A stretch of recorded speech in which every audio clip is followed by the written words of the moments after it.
Fiordland, New Zealand's greatest wilderness. The idea of traversing it had been brewing in my mind for more than a decade. A handful of others had done so, at least 2 solo, so it was nothing new, but it was new for me. It was the adventure of the idea that drew me in, the unknown of it all, names on maps without a memory to go with them. What was I in for? Well, that is the beauty of adventure, you never quite know. What I did know was that Fiordland had a reputation for being very wet, very rugged, and was quite obviously very remote. I knew in a smooth arc my proposed route was about 200 kilometres, and I knew there would be nothing smooth about the route I would have to travel.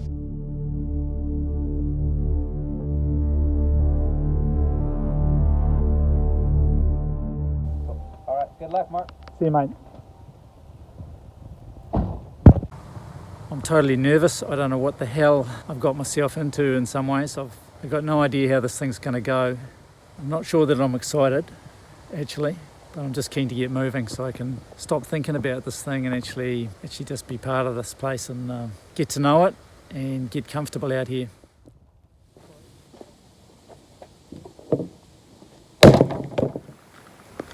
Well, the caches are in place. Everything's set in motion. And thinking about it, it'll be a pretty cool thing if I actually manage to get to all of these places. Actually, just thinking about it, it'll be a freaking miracle if everything goes to plan with this trip, given the terrain I've got to go over. There's about 200 ways this thing could go wrong, which I've been agonising over actually for the last forever. So it's nice for a change to be dealing with reality now instead of ghosts. I conceived of the trip back in Auckland, and this is the great connector back to that place. Nice to start at the sea. Who knows where this journey will end.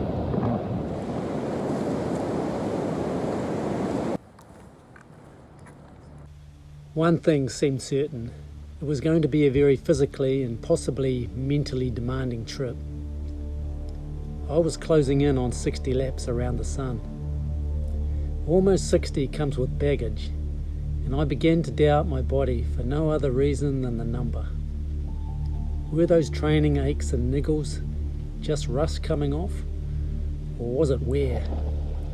I wasn't sure that what I was planning was such a smart thing for a body that was well beyond its best before date. Starting my journey at Wapiti Bay gave a relatively easy introduction to Fiordland. Track to hut, at bridged rivers, orange triangles. This is where we step off the trail, and then open river travel for a bit to get onto the tops. But easy never lasts for long in Fiordland.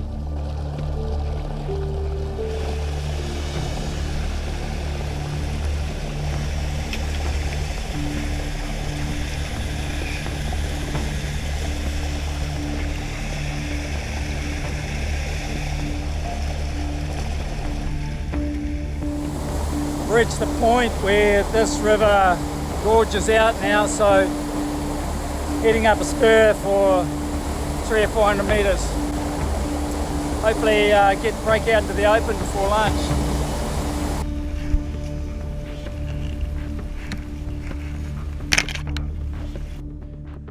Right, well, I'm pretty much bloody over this section.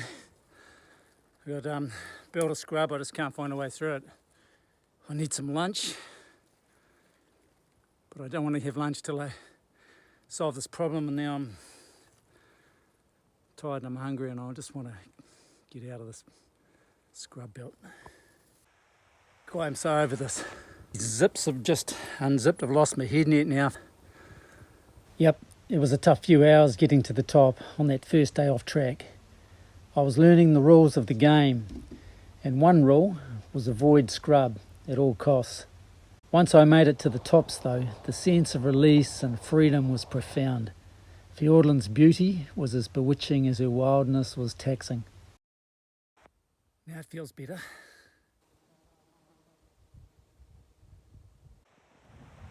Only day 2, and I feel like I might have underestimated how difficult the solo part of this traverse is going to be. The solo, I think, takes a toll on your mind. You know, you can't share any of the hardship with anybody else. It's just you. Wow, what a spectacular place. This is just jaw-dropping, these views. I'm just feeling very lucky to be here, actually. This is a very special place.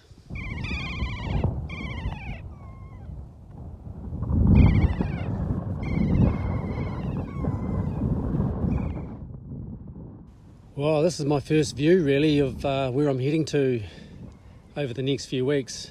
Mate, looks quite intimidating from here. I've been trying not to think about it because it's such a long, long way, but there she is in all her mountainous glory. That was my first real 24 hours in Fiordland. Had a heinous scrub bash, some of the worst scrub I've ever had, the worst scrub I've ever tried to get through in my life. But then you break out into this amazing, these tussock basins and tussock ridges, and it's pretty mind-blowing where I spent the night, and first night everything worked out real well. Anyway, the weather's coming in. See how that goes.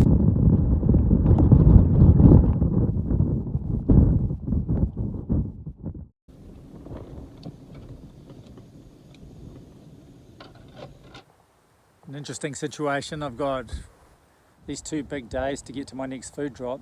I've got some weather coming in, 3 days of it. Smart thing to do would be to wait it out, but I can't really afford to, so see how much of it I can chip off tomorrow and the conditions, and less concerned about the rain than the wind, you know, and it's gale force for a little while. Severe gale on Thursday.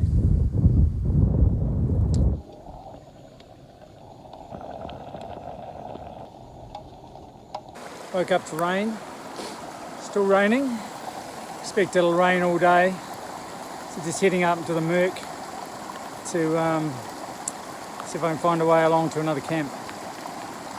7 hours on the go and been pretty much like this the whole way, except for now there's no wind and no rain, so loving that. Heading down one of these ridges here into the murk. From the murk. Raining outside, low cloud.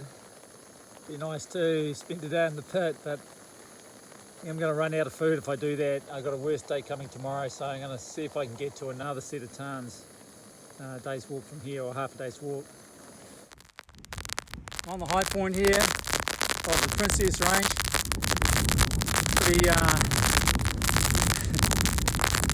Pretty disappointing, the view, but I'm enjoying the challenge of today rather than the discomfort. Put up some good challenges. Anyway, it's a bit of south in this wind, I better go. Mate, peaking coming out that last bit. Jesus, and the next bit doesn't look too flash either. I'll put the GoPro on, but I don't want to film my own demise.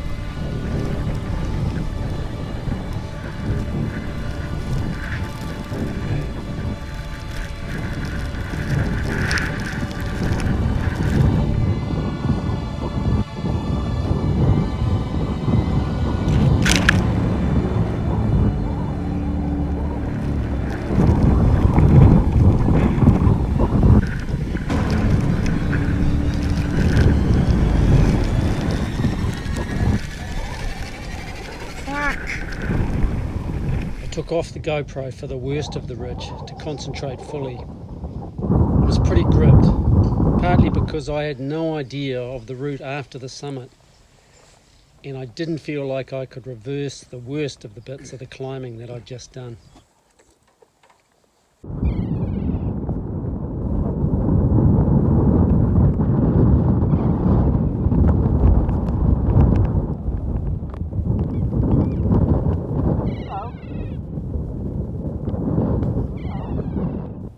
made a big call and traversed below those peaks through the head of that valley rather than climbing up over M Peak, which is way lost in the clouds up there, which is a smart thing to do. So now I'm in the saddle here and down to the hay, which is more than I hoped for this time of the day.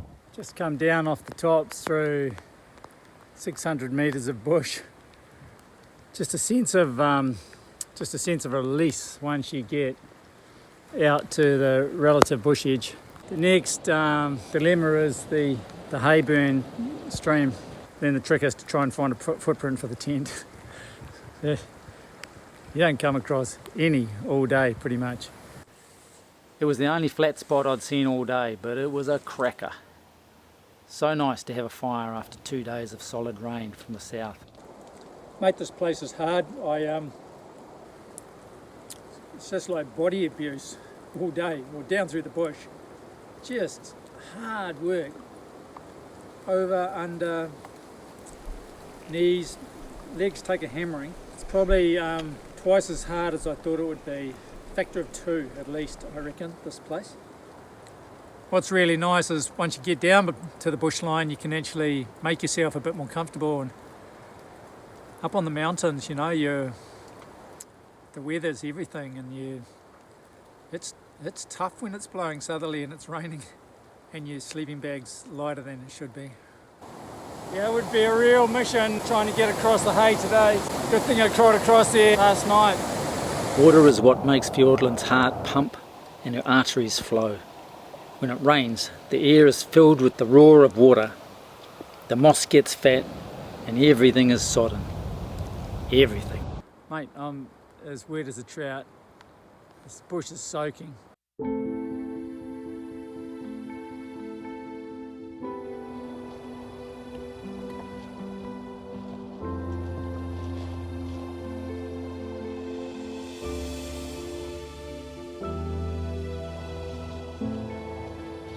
Blue sky day.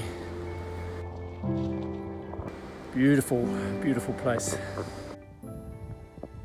Idyllic place to have lunch.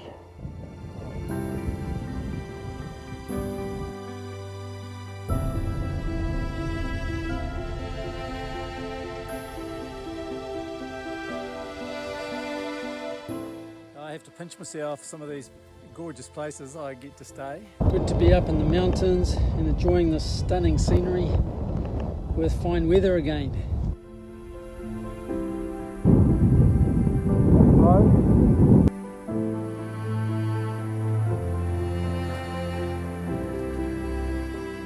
I was going to have a rest day. I got nervous about the heavy rain predicted, and I've got to get across the Seaforth. The bridge is out.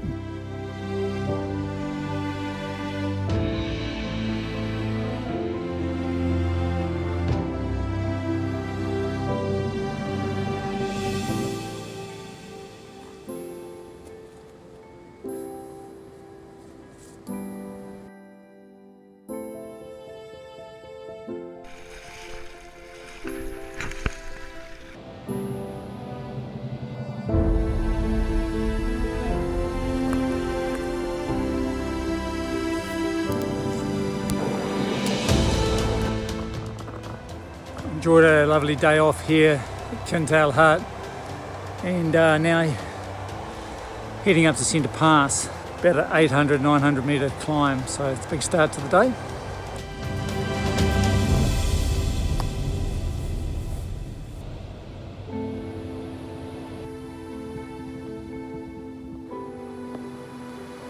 Well, I was making such good time, got to Upper Spey Hut and just thought I might as well carry on, so I've walked through to the road now and I'm on my way down to West Arm. So that's section 1 complete. Section 1's the easy section, of course, it's easier terrain and the dusky track. Section 2 I look forward to with some trepidation. The next day I was away off up the Mica Burn to begin section 2. It was nice to again be away from the track and finding my own route through the landscape. Mate, this is truly an extraordinary place where I'm camping tonight. It's just on a ridge. I've got my own little infinity pool. The view is just jaw-dropping. Stunning place, absolutely stunning. The next few days settled into a routine of camping high, packing up after breakfast and route finding across country. Bluffs and scrub always had the potential to slow progress to a crawl or even force retreat. There's always a wrinkle in the land that offers easier resistance. There will be frown lines too, that end in drop-offs or chasms, and the deer were the key to finding the wrinkle and unlocking the riddles written by bluff and scrub, to find the smartest way through the land to the next remarkable place to camp the night. Right, about to head away from Ernest Saddle. Big day ahead, I think. Mate, what a heinous track down, no track. Should have taken some video on the way down maybe, but I would have just been swearing. Not much to tell, it was just tough. But now I'm heading up to Annie Lakes. Well glad that's behind me, but a lot of climbing to go now.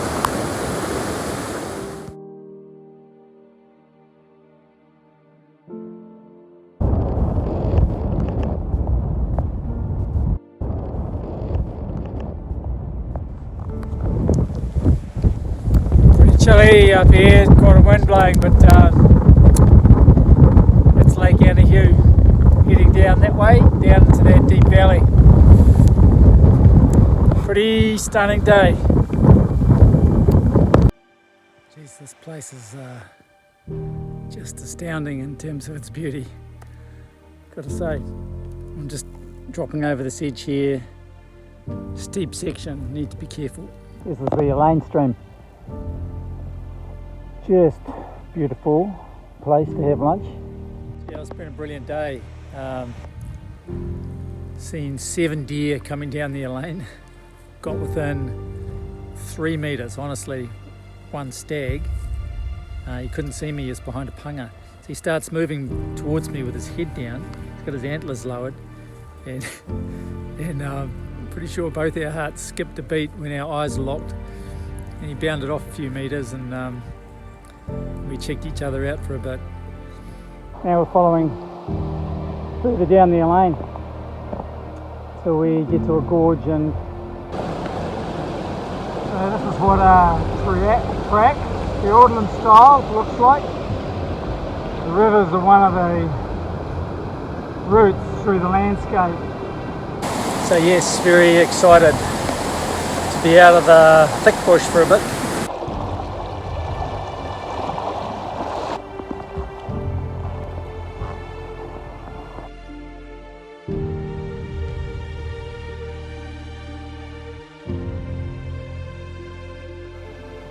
Camp. And private swimming hole. Bluffed out, trying to tail, trying to find a way down onto the bluff. Those flats below. It's been a nervous few minutes. I've just realised it is going to go. I'm going to get down these bluffs and on a strong deer trail. Celebrating. Saddle where I was. It's over there. What a hell of a job getting to here. I don't know what time I'm going to get to Robin Saddle Hut. A lot later than I thought. It's a big day. It's been a long time coming, but there's Robin Saddle and the beautiful Mount Irene. There's Robin Saddle Hut. Half an hour. Should be there. Well, she's no beauty, but she's a sight for sore eyes, that's for sure. Pretty small inside. Quaint. Not a lot of space, but 4 bunks and a bench and a roof. Perfect for heavy rain.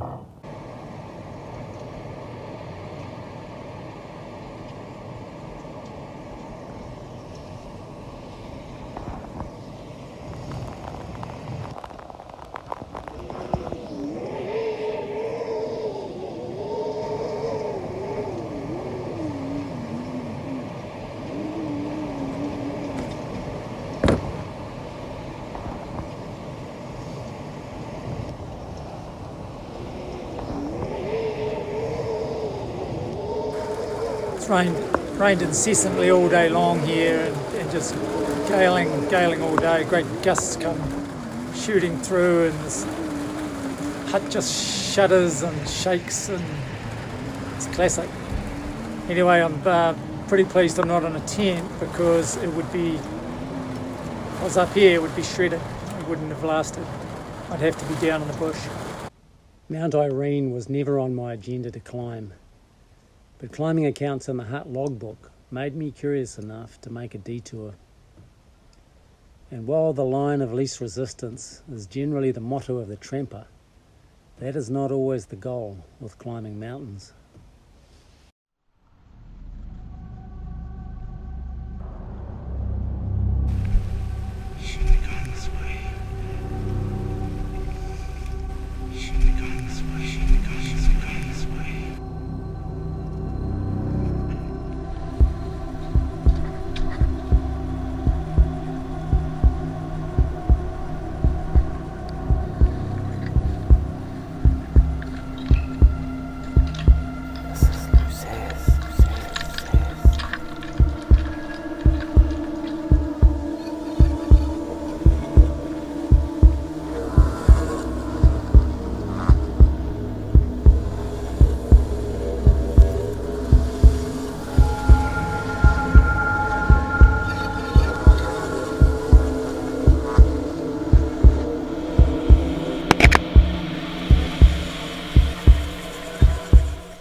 Found a weakness in the bluffs and came up, but it was pretty heady. I ain't going back that way. Looking up, it just goes up into mist. I'm hoping for a clearing at the top, but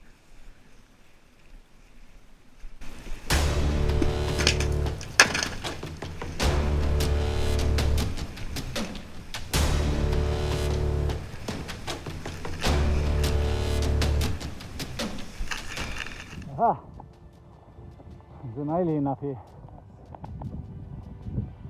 Oh, that was a pretty spectacular climb. Certainly very heady getting up through the bluffs. Certainly won't be going back that way. I'll head off down the west face.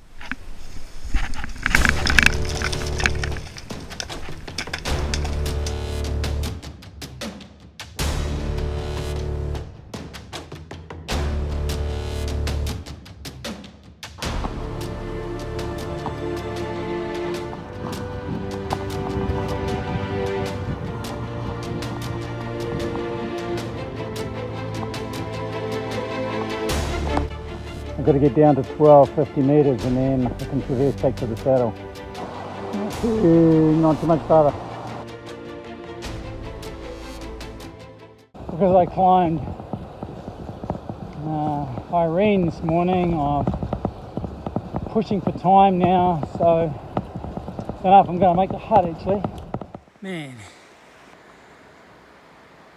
that was a long day, yeah. Looking forward to a swim and dinner and bed.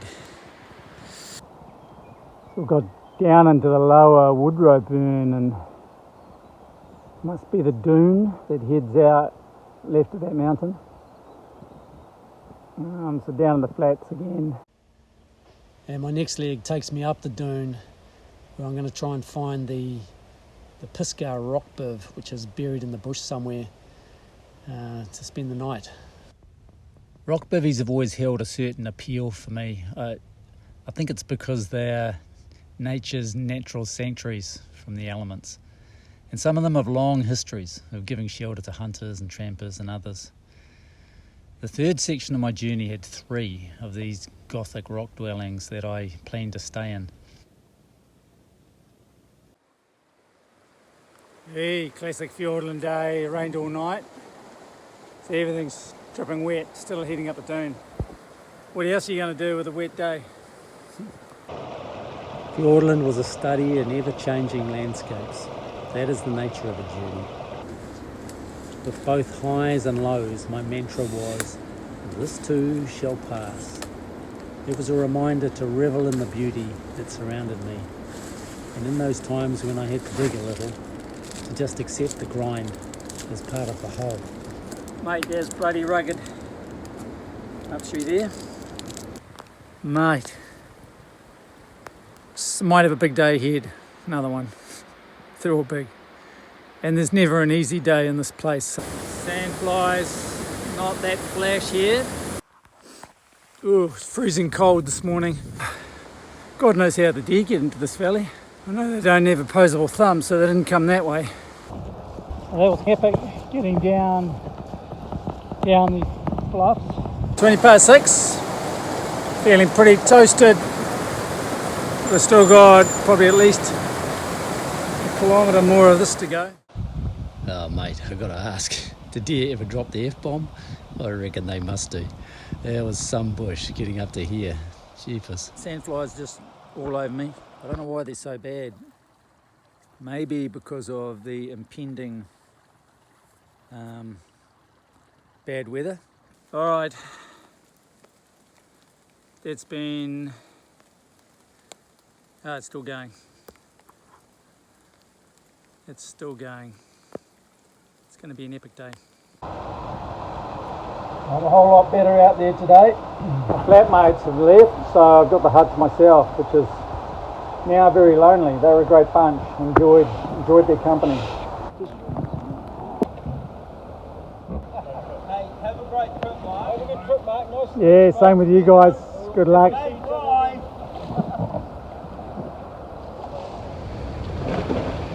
As you can imagine, Fiordland cared little for my time schedule or for my finely planned food supplies. When it wanted to fill itself up, it rained, and it rained. The rivers swelled and the roar of falling water filled the air. It was quite the spectacle to behold at times.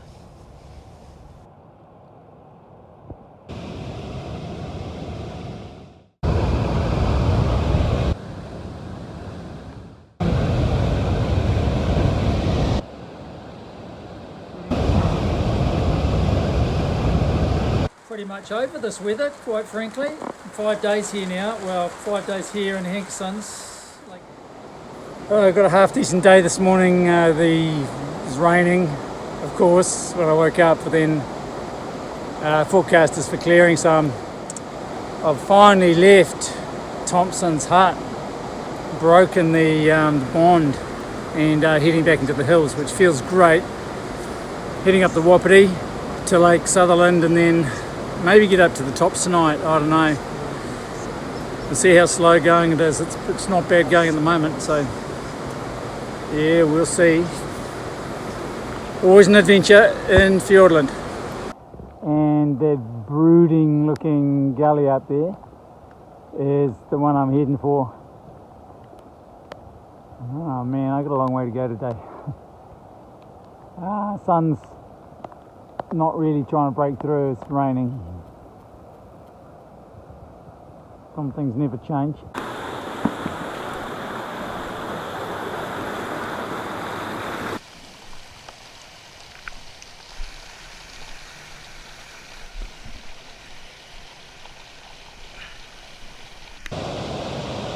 So the road pretty much follows up beside this waterfall, so it's steep.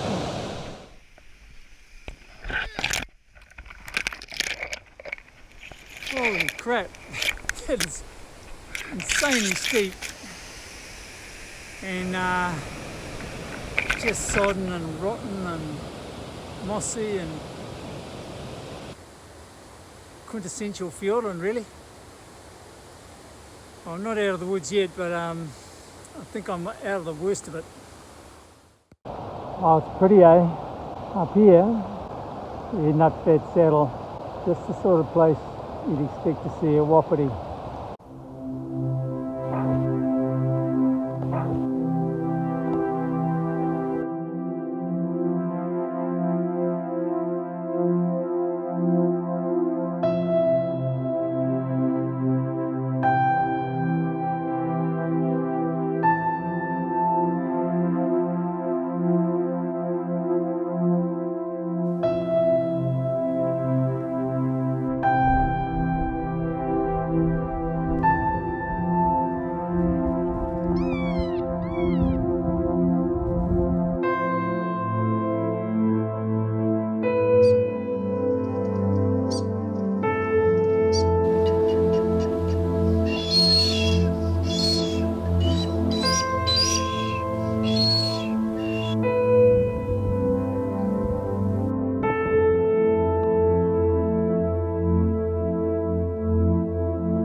keep moving because the sandflies, they hide amongst your hookgrass and stuff.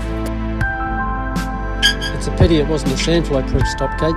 Such a relief to get moving again. Those sandflies were just manic at lunchtime.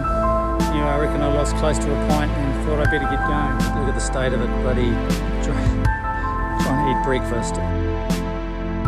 Can't eat anything here without eating sandflies.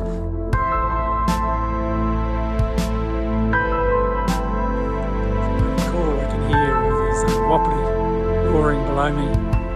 Couldn't have a pillow last night, had to get my downy on. It was that cold. So, yeah, crack a day. Check out the tops. Just got to get motivated to get my wet socks on now. Most difficult challenge of the day, I think. Oh, just a beautiful morning. Just come down the head of the valley there next to the waterfall. Just great, just picking my way along. Nice day, beautiful morning.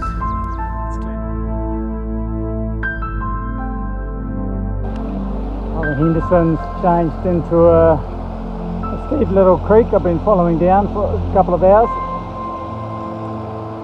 And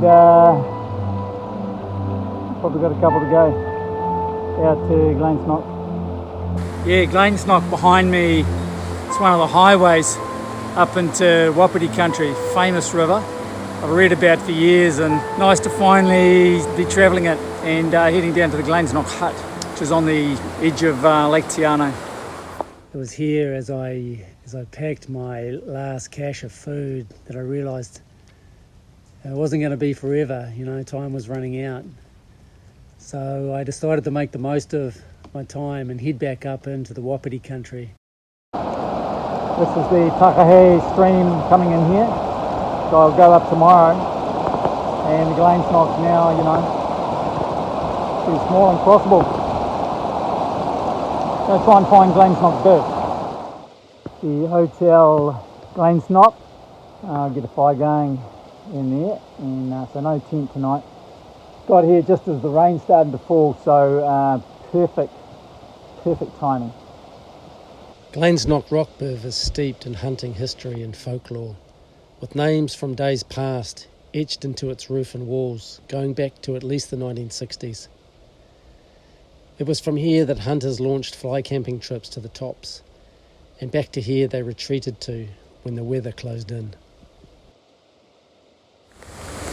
Across the Glainsnock higher up, now so many side streams have come in below me, it's uncrossable, so I'm sort of cut off.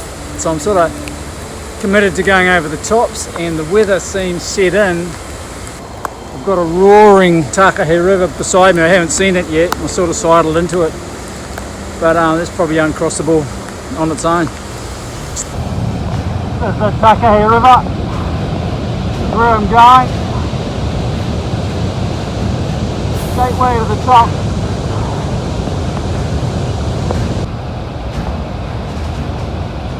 Pretty crazy place. Pretty crazy route. So yeah, interesting day. Fiordland at its best. We're just having a bite to eat here. Sort of halfway up, or a bit more than that, up Takahe Valley. And the sun's not even close to breaking through, but tough because psychologically the rain just takes it out of you. If you can get over that, gobsmackingly beautiful with watery world here.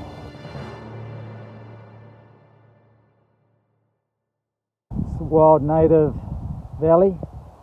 Always wanted to be in this place. Its next leg is heading up that one of those gullies over there. Try and get up into above the cloud, hopefully. Sort of a nice day over there. Just as soon as I got started, I heard a bugle down the valley here. He's just gone again.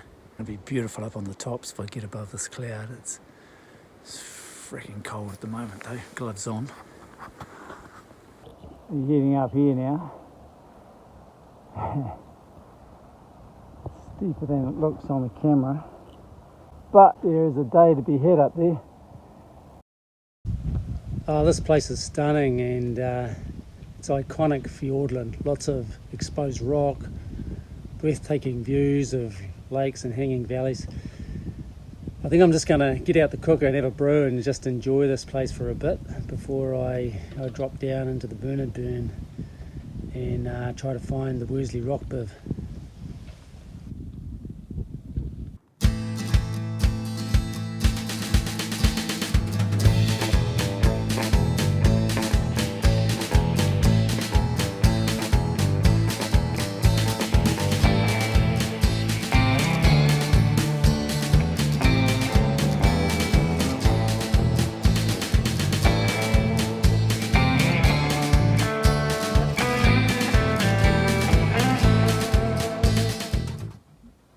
Worsley rock biv was spacious and surrounded by the sounds and sights of deer. Above the sandflies. There was plenty of wood for a fire, but I didn't want the wood smoke to shut the deer up. Such was my joy at hearing their otherworldly calls up and down the valley.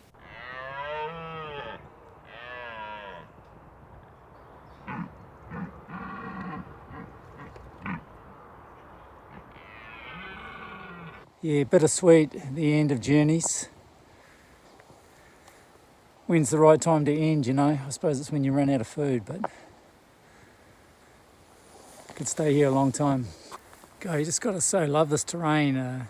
Love being up on the tops. I'm not ready to go down in the bush, but I'm about to for a very long trip down the Worsley. It's the last coursing artery that I'll travel down really in this trip. And the biggest I'll encounter. It's contrast to being coat and leggings and stuff. You're down here in the back down from the heights. Happens quickly, you know, and suddenly you're down on the rocks and it's hot and t-shirt and shorts. So looking forward to a swim.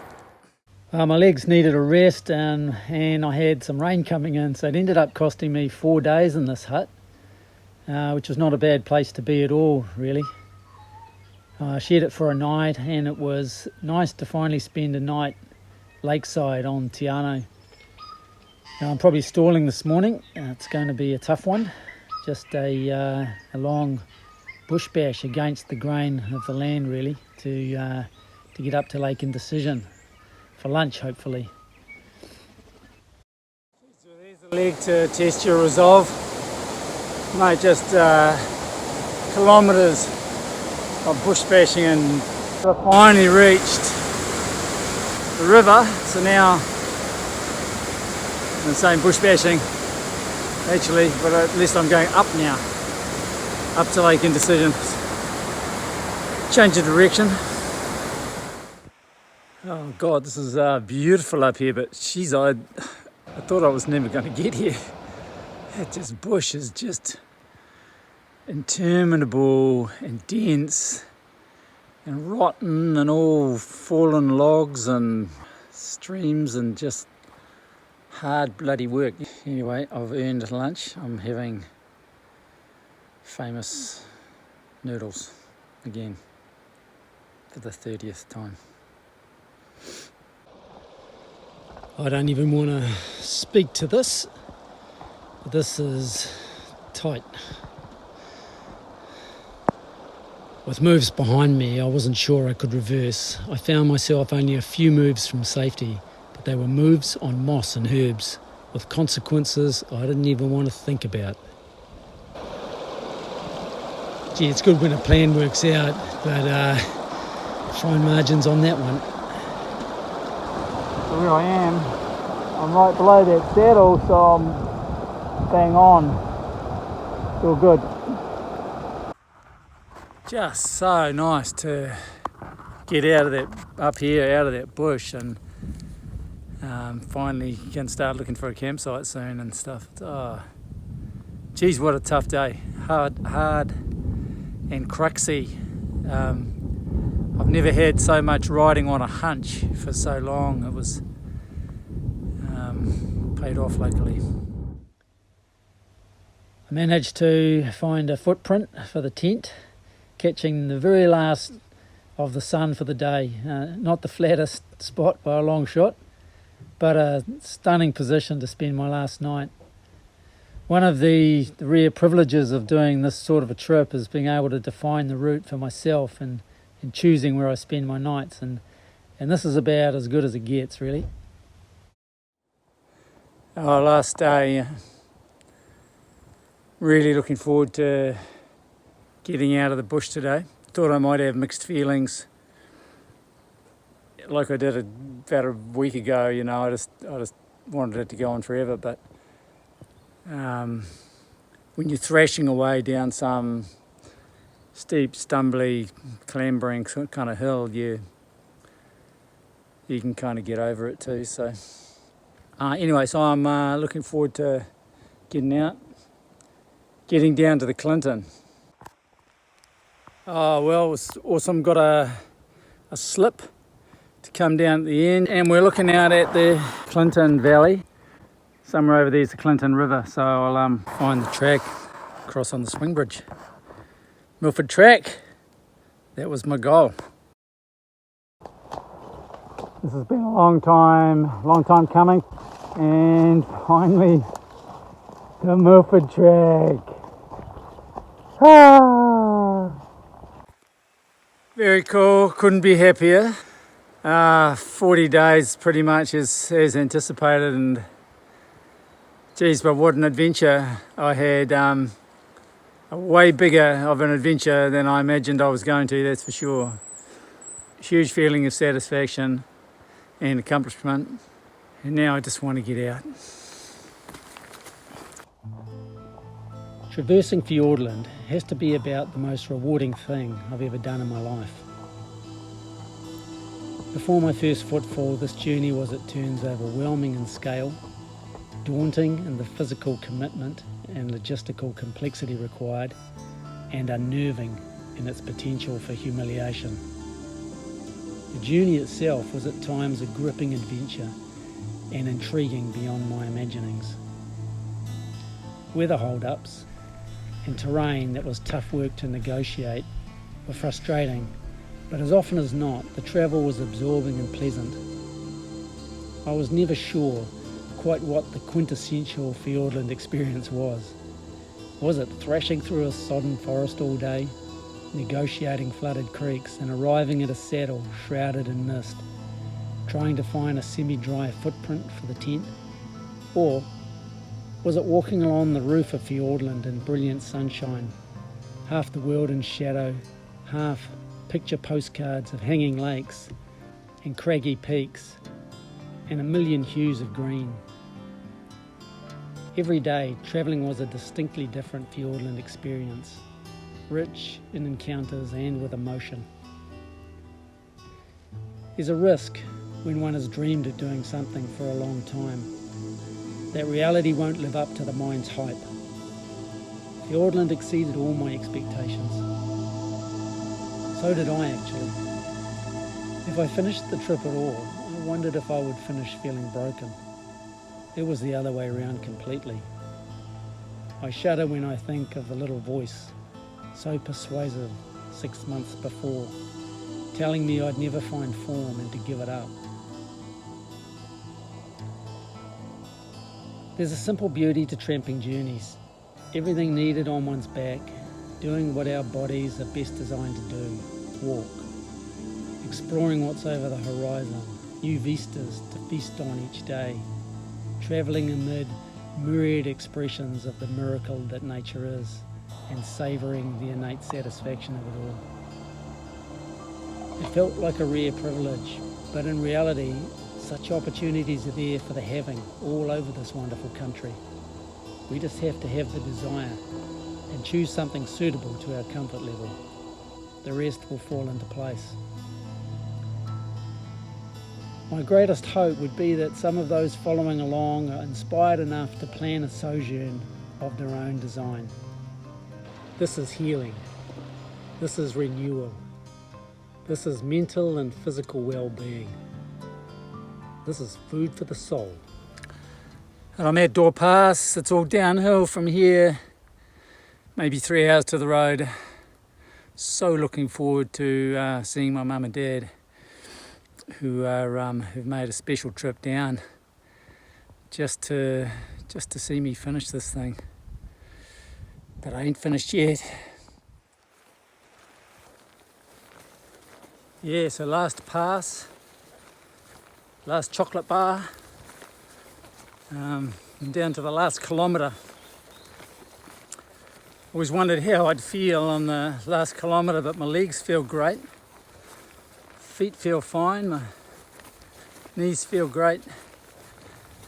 So I've come through it all right. But I'm very much looking forward to hitting the road and seeing Mum and Dad. God, it's good to see you. Good to see you, mate. Best moment of my life. Yeah. Gosh, it's incredible. To see you walking across there, that was great. It's difficult to condense a 40-day experience into a video. These are but fragments of a journey stitched together. Likewise, this worm shows nothing of the spirit, simply the linearity of my route. But I love the effortless grace with which it traces my travels through so many places, filled now with so many memories.